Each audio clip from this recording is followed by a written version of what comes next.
Assalamualaikum warahmatullahi wabarakatuh. Selamat malam, selamat siang, selamat pagi. Salam Om Swastiastu, Namo Buddhaya, salam kebajikan, salam rahayu, salam ratis. Bismillahirrahmanirrahim. Berjumpa lagi dengan Indra Variaden.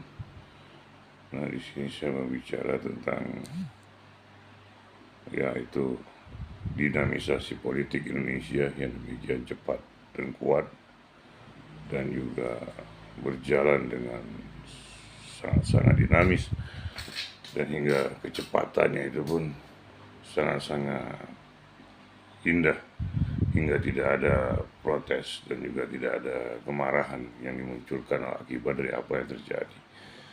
Jadi yang pertama saya mau bicara adalah satu, bahwa gerakan yang dilakukan oleh Jokowi sangat-sangat cantik sekali, yaitu apa? Bahwa dia telah mempertahankan kedinastian kekuasaannya melalui dua anaknya, yaitu Gibran dan Kaisang, lalu dengan menantunya yang di Medan, yaitu Bobi Nasution. Jadi apapun yang dilakukan oleh Jokowi tanpa ada protes keras dari masyarakat, ini merupakan satu hal yang sangat indah, licin, dan baik, hingga menunjukkan eksistensi Jokowi itu begitu kuat di kalangan masyarakat. Karena apa? Tidak ada protesnya.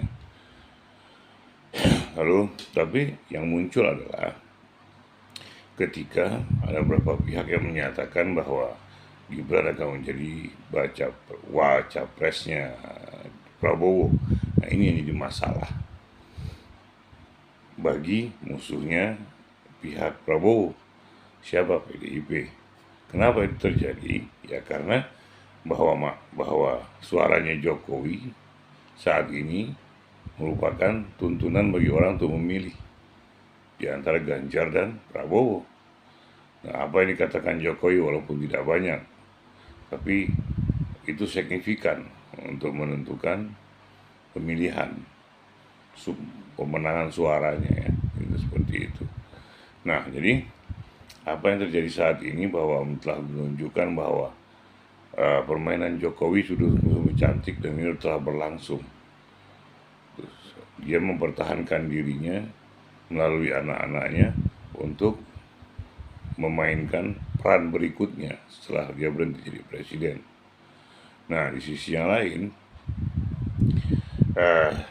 Jokowi pun telah ditunjuk oleh pernyataan Masto atau Guntur Soekarno Putra untuk menjadi calon pengganti Mega di ketua PDIP. Nah, jadi saya melihatnya ada satu hal yang harus kita lihat, bahwa apa?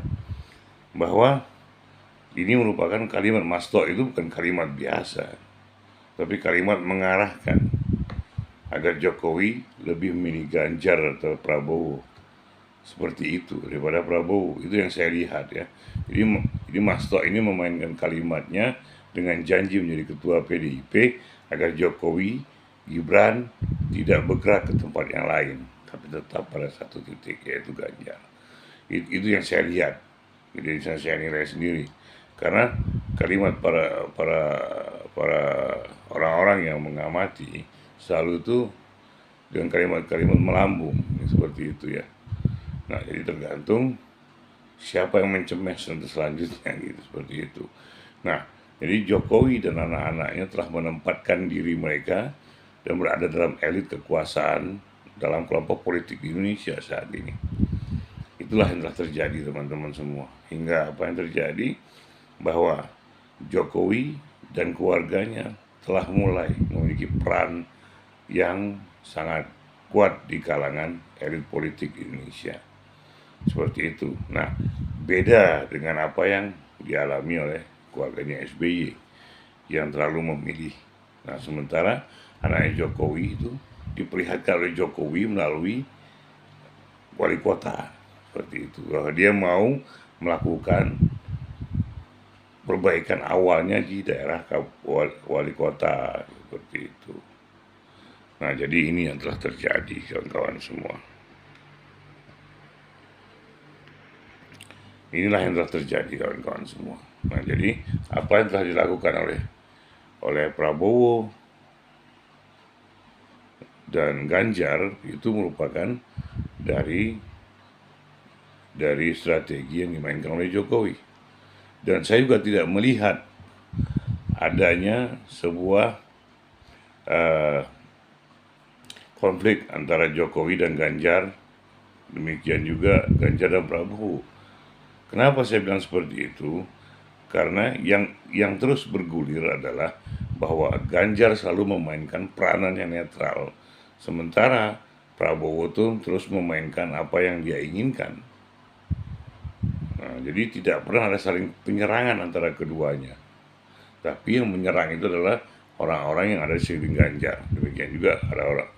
Nah, sementara orang pihak Prabowo tidak pernah melakukan sebuah hal yang signifikan untuk menyerang kelompok Ganjar, walaupun isu-isu kecil seperti itu. Nah, jadi apa yang dilakukan bahwa Jokowi bisa memadukan antara kedua orang ini melalui permainannya seperti itu. Nah, sementara pendukung ketua PDIP yaitu Ganjar Pranowo, demikian juga dengan Megawati, walaupun ada sedikit konflik, saya melihatnya seperti itu ya, ada sedikit konflik dalam cara merajut Ganjar biar naik menjadi seorang presiden. Nah, Jokowi punya cara sendiri, Mega punya cara sendiri. Saya melihatnya lebih kecenderungan pada titik ini, bukan pada titik isu yang dilemparkan seperti itu. Nah, Jokowi ingin memiliki peran kepada Ganjar, nah tapi saya melihat bahwa Megawati pun ingin hal yang sama. Nah, seperti itu yang saya lihat ya, seperti itu. Nah, akhirnya yang terjadi adalah, ya itu tadi, karena PDIP ada ketuanya Megawati dan penentu akhir, hingga Ganjar menurut apa yang telah dilakukan oleh Megawati. Nah, sementara Jokowi agak tertutup dalam permainan di lingkaran PDIP, hingga dia banyak bergaul dengan Prabowo. Ya seperti itu. Nah, jadi Jokowi ini tetap memainkan dua orang ini, tetapi dia membiarkan Ganjar dengan permainannya yang dimainkan oleh PDIP, dan Prabowo tetap dalam asuhan dia. Seperti itu yang saya lihat. Nah, lalu yang ketiga adalah satu hal yang sangat menarik adalah bahwa permainan Gibran untuk menjadi cawapresnya Prabowo itu tetap digulirkan.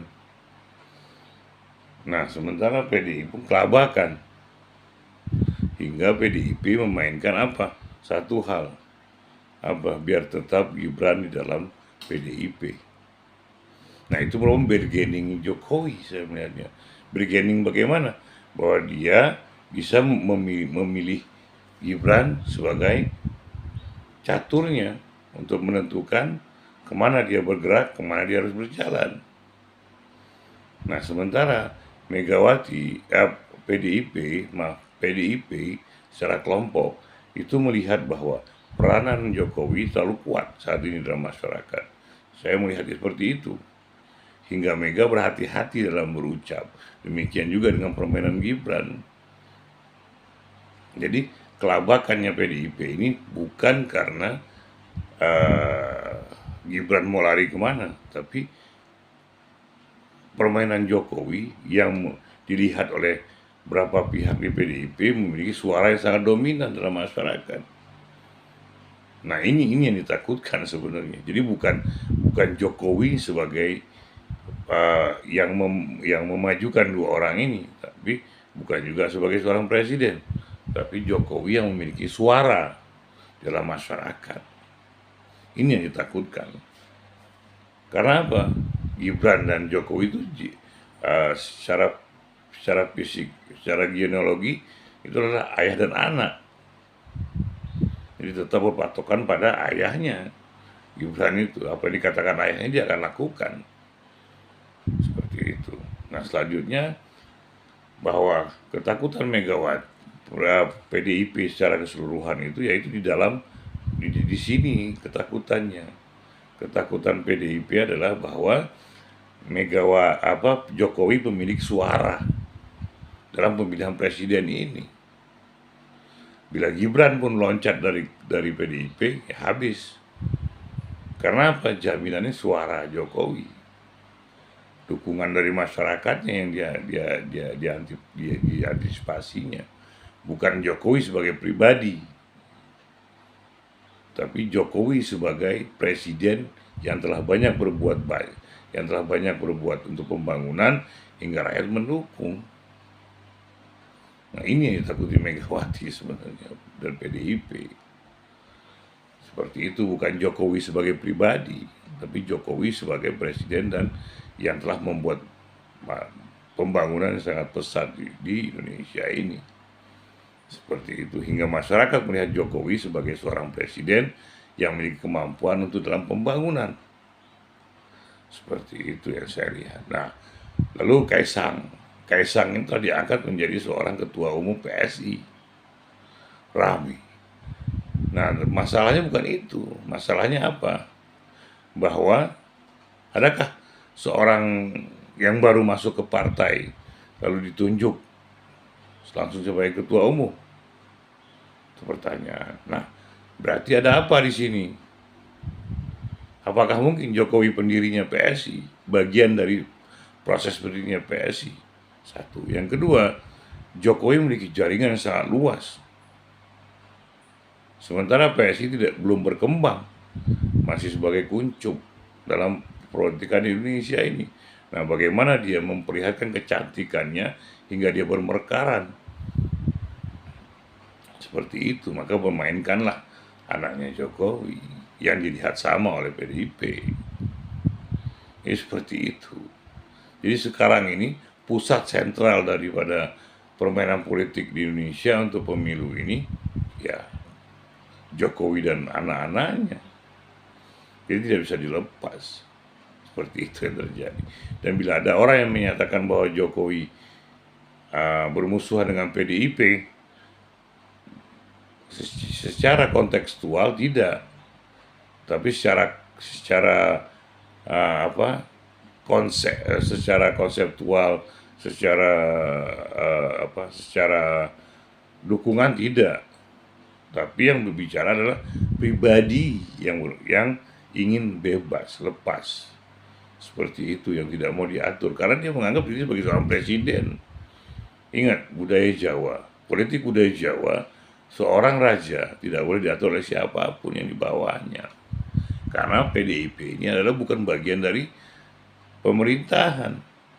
PDIP ini adalah partai, bukan yang mengatur pemerintahan. Seperti itu. Nah, ini yang harus kita pahami bersama, kawan-kawan. Jadi jangan menganggap segala sesuatu itu bahwa pemikiran politik barat itu begitu wah. Tidak.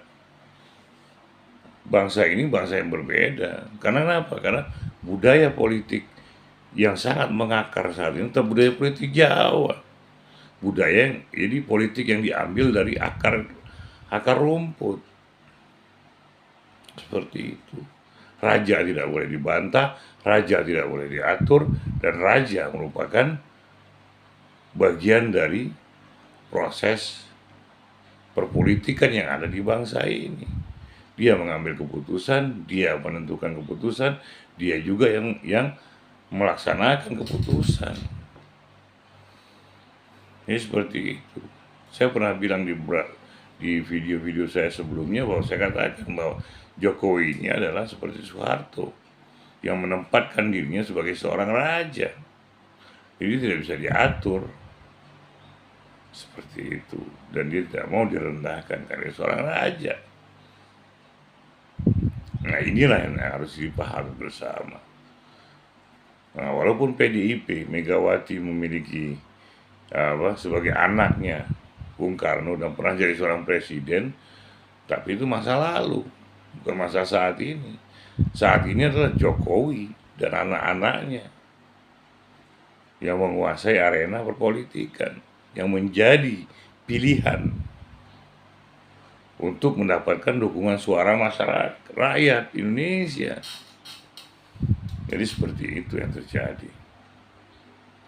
Jadi apapun yang kita bicarakan di luar sana, bahwa jangan melupakan budaya politik Jawa yang sangat kuat dalam arena politikan Indonesia ini. Seperti itu. Nah, seperti yang kita lihat selama ini, Jokowi mengatur si Fulan, Jokowi mengatur si Fulan. Bahkan calon presiden ini siapa yang menunjuk? Jokowi. Siapa yang menggerakkan? Jokowi. Mega kan hanya mencalonkan, dia tidak pernah menunjuk Ganjar. Tapi Jokowi yang menunjuk Ganjar. Demikian juga Prabowo ditunjuk oleh Jokowi. Karena dia melakukan dirinya sebagai siapa? Seorang raja dalam bangsa ini. Demikian juga untuk anak-anaknya.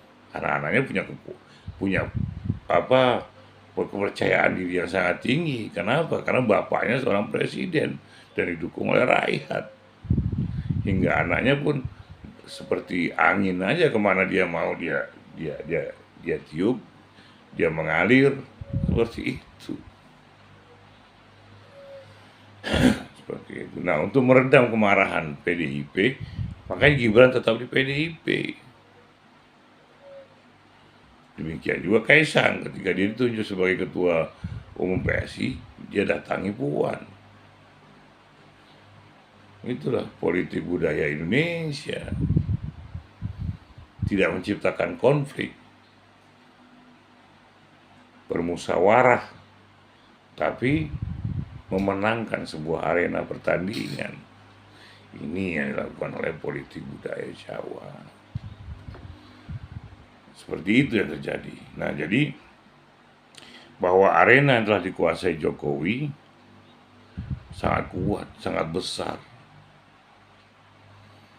Dan semua partai-partai pun tidak bisa melewati Jokowi dalam mendapatkan dukungan suara.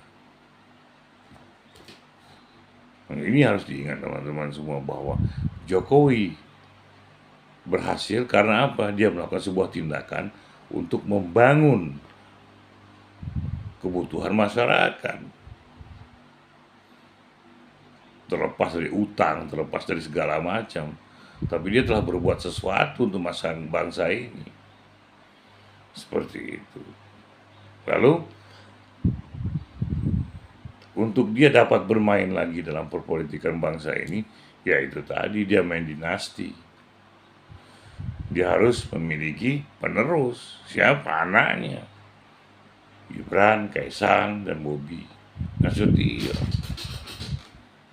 3 orang ini pilarnya Jokowi sebagai permain. Makanya cantiknya permainan Jokowi dalam kelembutan politik Jawa, hingga tak terasa bahwa ini adalah adanya nepotisme yang sangat kuat dalam politik Indonesia, hingga banyaknya orang-orang yang cerdas, memiliki kemampuan, tidak bisa sampai ke puncak.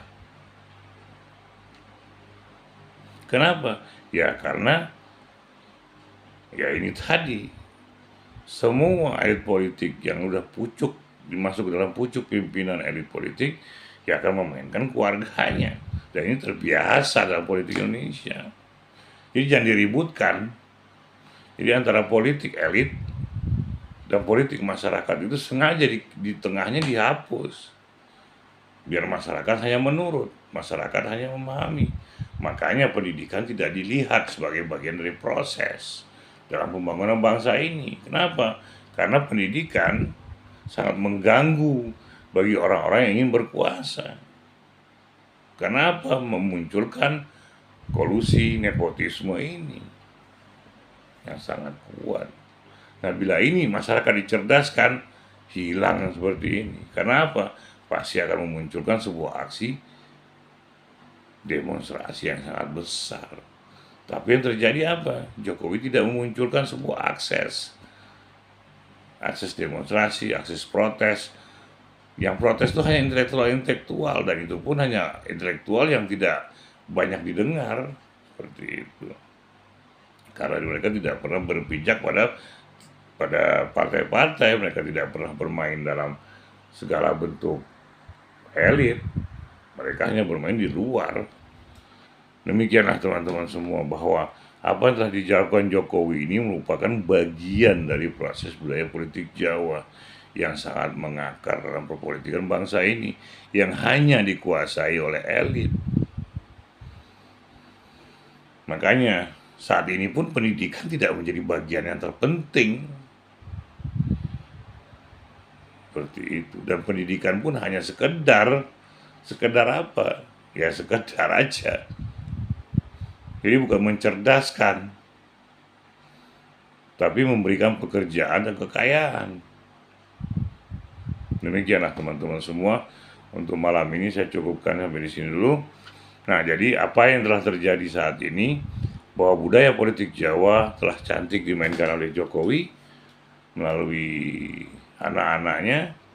Demikian juga Jokowi eksis di tengah masyarakat, di tengah rakyat Indonesia, karena dia telah melakukan sebuah aksi pembangunan bangsa ini. Tapi para elit politik melupakan pendidikan yang untuk mencerdaskan kehidupan bangsa. Yang mengajak orang untuk berpikir itu tidak pernah ada dalam bangsa ini.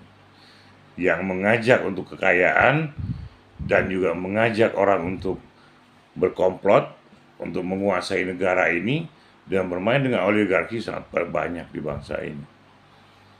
Jadi marilah kita bersadar diri untuk menganalisa semua ini.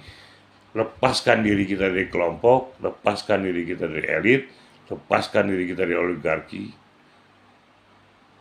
Bercandalah, bermainlah dengan buku-buku, bermainlah dengan masyarakat, bermainlah dengan tulisan, bermainlah dengan diskusi. Maka kita akan menemukan sebuah bentuk kebebasan dalam berpikir. Demikianlah teman-teman semua untuk malam ini. Saya ucapkan terima kasih atas perhatiannya. Salam. Jangan lupa saya minta tolong like, subscribe, share, komennya. Marilah kita bercanda dalam komen untuk mencerdaskan diri kita masing-masing. Demikian juga untuk membangun Latis biar eksis, biar memiliki kekuatan untuk membuat hal-hal yang baru.